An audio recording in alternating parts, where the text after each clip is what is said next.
Paz, amados, mais uma vez com vocês neste quadro Café com Reflexão. E ontem ainda falei para vocês acerca da alma, a alma como sendo o aspecto da alegria, da convivência, do prazer, não é? E hoje eu quero falar acerca de uma questãozinha muito básica na fé cristã, que é a capacidade da percepção da sua fé. E começando a minha pergunta, baseada em cima do que eu quero ler no livro de Jó, a sua fé, ela é uma fé prática ou ela é uma fé teórica? Porque quando a gente pega a palavra de Deus para lê-la, principalmente no livro de Jó, Jó é aquele personagem que todos nós compreendemos e conhecemos bem, como sendo o homem que mais foi provado, não negou a Deus, não blasfemou contra Deus. E, contudo, a gente traz esse conceito da paciência de Jó para expressar alguma coisa que deve ser remontada na vida de cada crente, de cada servo, de cada pessoa que tem que ter aí o que a gente chama hoje de a sabedoria emocional. Mas o interessante é que quando a gente fala dentro deste contexto da fé prática, da fé teórica, a gente vai pegar o livro de Jó nos seus 42 capítulos, por exemplo, e é somente no capítulo 42, no versículo 2 e depois no versículo 5, são os versículos que eu quero lê-los para vocês, para trazer uma compreensãozinha desta realidade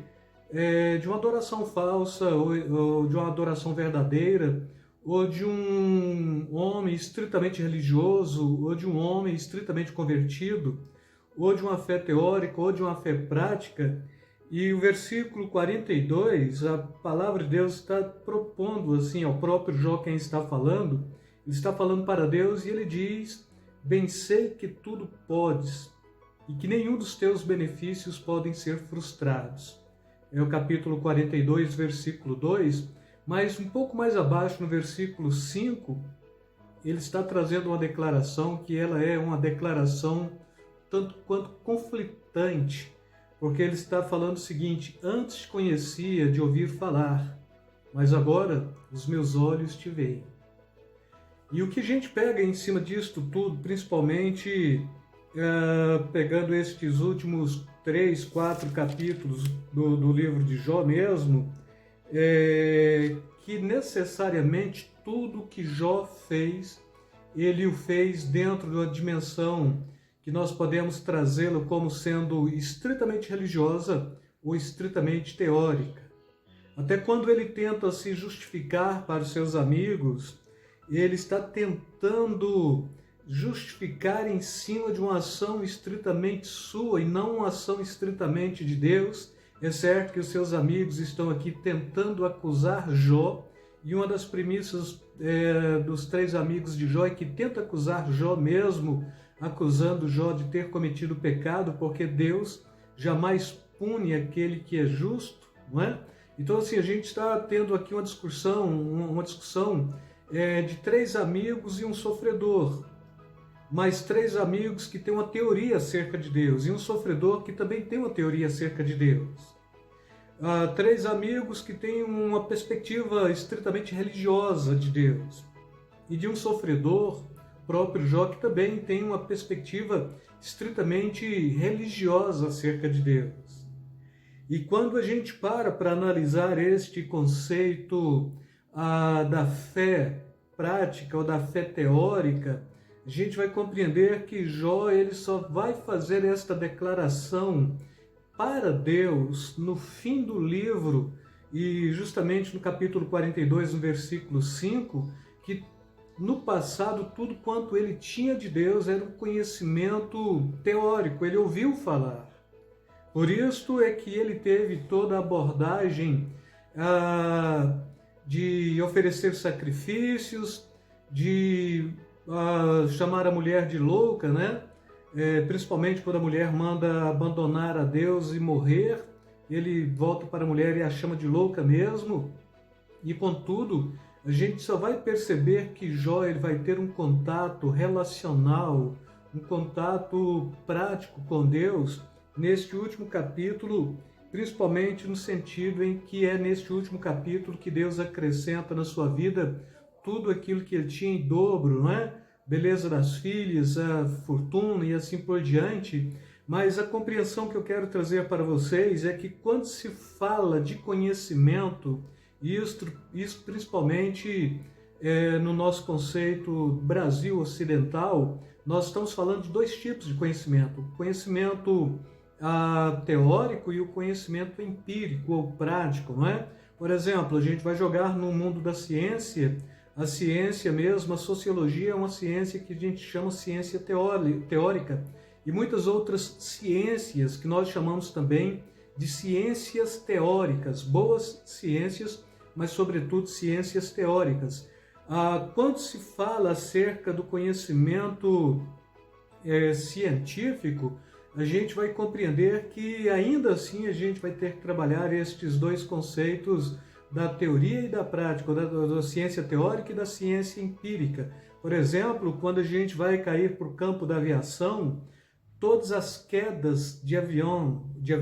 aeronaves que teve aí ao longo da história serviu para que engenheiros pudessem reparar situações ou criar dispositivos para que outras aeronaves não viessem a cair no futuro. Por isso, hoje, quando nós caminhamos para o campo da aviação mesmo, principalmente esta comercial, falamos que é o meio de transporte mais seguro do mundo. Por quê? Porque em cima de muitas experiências amargas de quedas de aeronaves,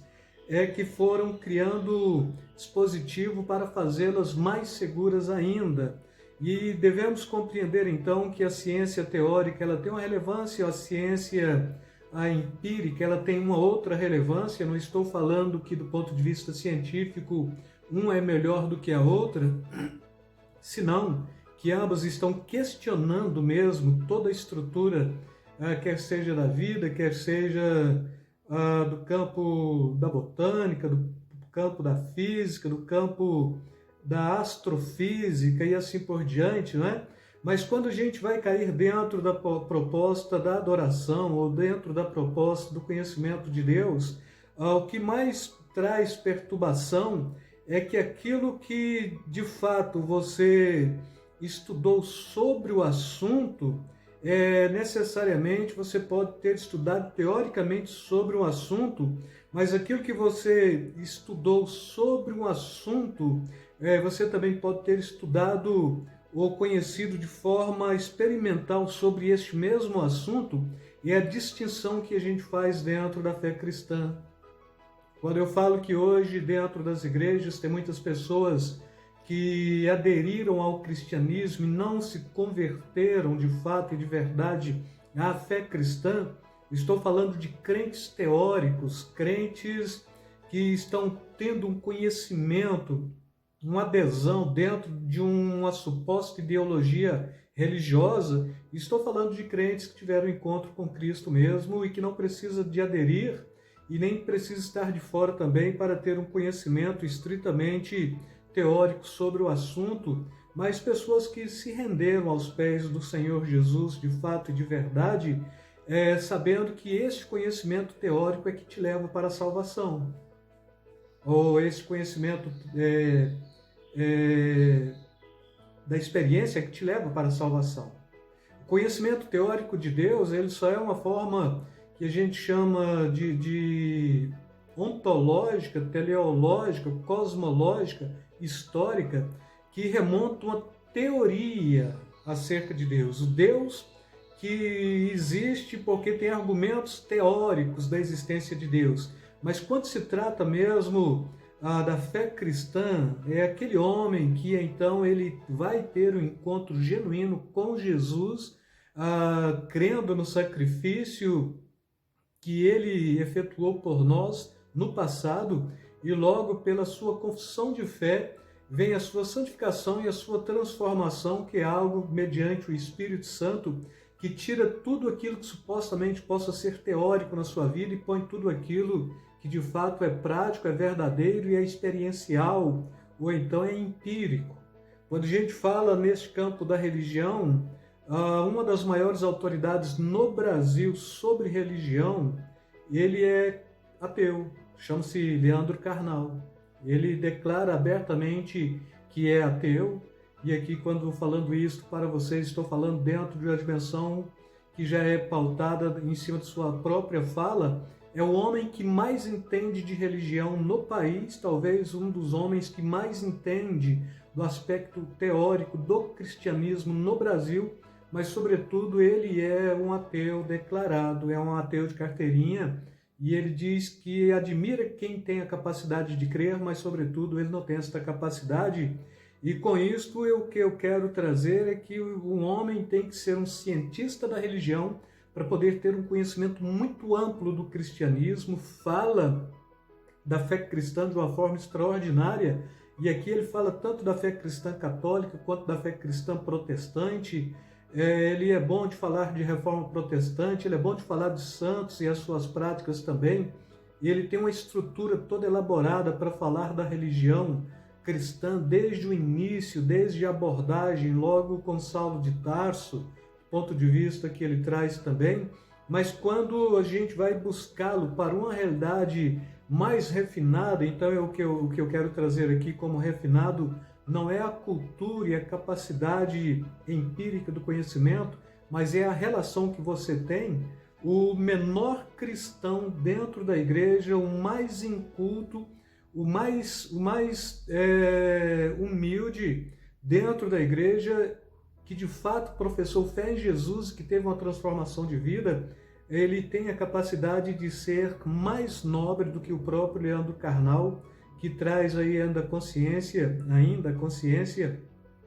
de que já tem 40 anos em sala de aula, lecionando história e, sobretudo, que como cientista da religião, lecionando também religião e dando palestras sobre religião. E assim, quando a gente vai falar da teoria e da prática dentro do cristianismo, eu já falei isso para vocês, mas quero frisar esta frase outra vez, é que quando você só é alguém que conhece a fé cristã e tem toda a estrutura do bojo do conhecimento, tem todo o aspecto científico do conhecimento, assim como Leandro Carnal tem como historiador, e sobretudo ele é alguém que meramente fala em nome de Deus, mas aquele cristão que se converteu de fato e de verdade, ainda que seja rude, ainda que não tenha muita cultura, ainda que seja semi-analfabeto ou mesmo analfabeto, ele consegue ser mais nobre do que este que tem a teoria do conhecimento da fé cristã, do conhecimento da religião. E com isto, irmãos, o que eu quero trazer para vocês é justamente isto, que Jó, ele está correndo um sério risco, porque ele tem um conhecimento teórico diante de Deus, ponto de próprio Deus permitir Satanás mesmo tirar os seus bens maiores, né? Como fazendas, filhos, depois perca da esposa. Alguns questionam que ele voltou para a própria esposa, outros questionam que não, se Deus deu coisa melhor para ele depois do seu conhecimento prático mesmo. Antes te conhecia de ouvir falar, mas agora os meus olhos te veem, então com certeza Deus estaria dando uma esposa melhor para ele também, não é? Mas é uma questãozinha que a gente não vai levantar aqui uma militância em cima disto, mas a compreensão é a seguinte: cristão, ele não pode ter este luxo de aderir ao cristianismo, mas ele tem que ser este que de fato se converteu, tem que ter DNA de Cristo na sua vida espiritual, ele tem que ter as arranhuras de Cristo no seu caráter, como arranhuras de Cristo é Gálatas 5:22, não é? Mas o fruto do Espírito é amor, alegria, paz, bondade, a benignidade, mansidão, domínio próprio, temperança, fidelidade. Contra estas coisas não há lei. E aqui eu quero chamá-los para terem o conhecimento autêntico do Senhor, mas não conhecimento daquilo que as pessoas falam, de ouvir falar, mas pela experiência que de fato você está tendo em caminhar com Ele, e só pode caminhar com Ele aquele que de fato tem a capacidade de ouvi-lo, de tomar a sua cruz, de segui-lo, e você só pode ouvi-lo, tomar a sua cruz e segui-lo mediante a conversão genuína e verdadeira. E assim, não deixa que circunstâncias,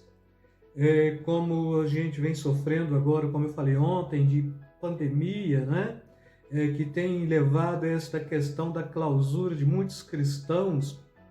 e do isolamento definitivo de muitos cristãos e do entristecimento, ou para alguns até processo mais profundo mesmo, né? Que é o da depressão, da angústia profunda. Não deixe que isso tome conta do seu coração, porque o conhecimento que você tem de Deus não pode ser teórico, tem que ser um conhecimento prático. E se porventura você ainda está no conhecimento teórico de Deus, você pode ter esta proposta do confronto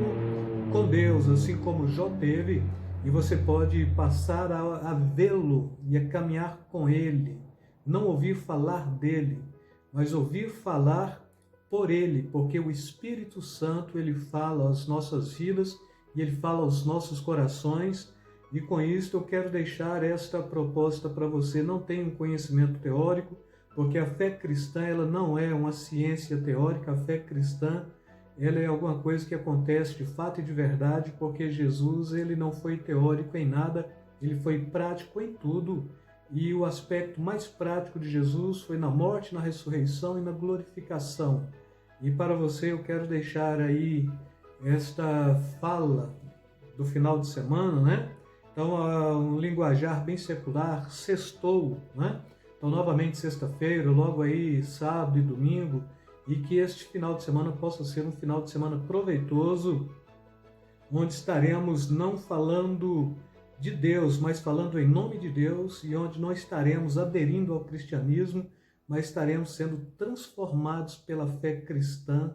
mediante o sacrifício da cruz, sabendo que Ele nos amou, e a Bíblia diz que em nos amando, Ele nos amou até o fim. Com isso, quero deixar aí graça e paz, beijo na alma, beijo no coração. Você que não é inscrito, faça a sua inscrição, deixa aí o seu like, deixa o seu comentário e partilhe também o vídeo, caso esteja sendo edificante e bom para você. Partilhe para com aqueles que estão longe, que Deus possa nos abençoar rica e abundantemente. Fiquem na paz, amados.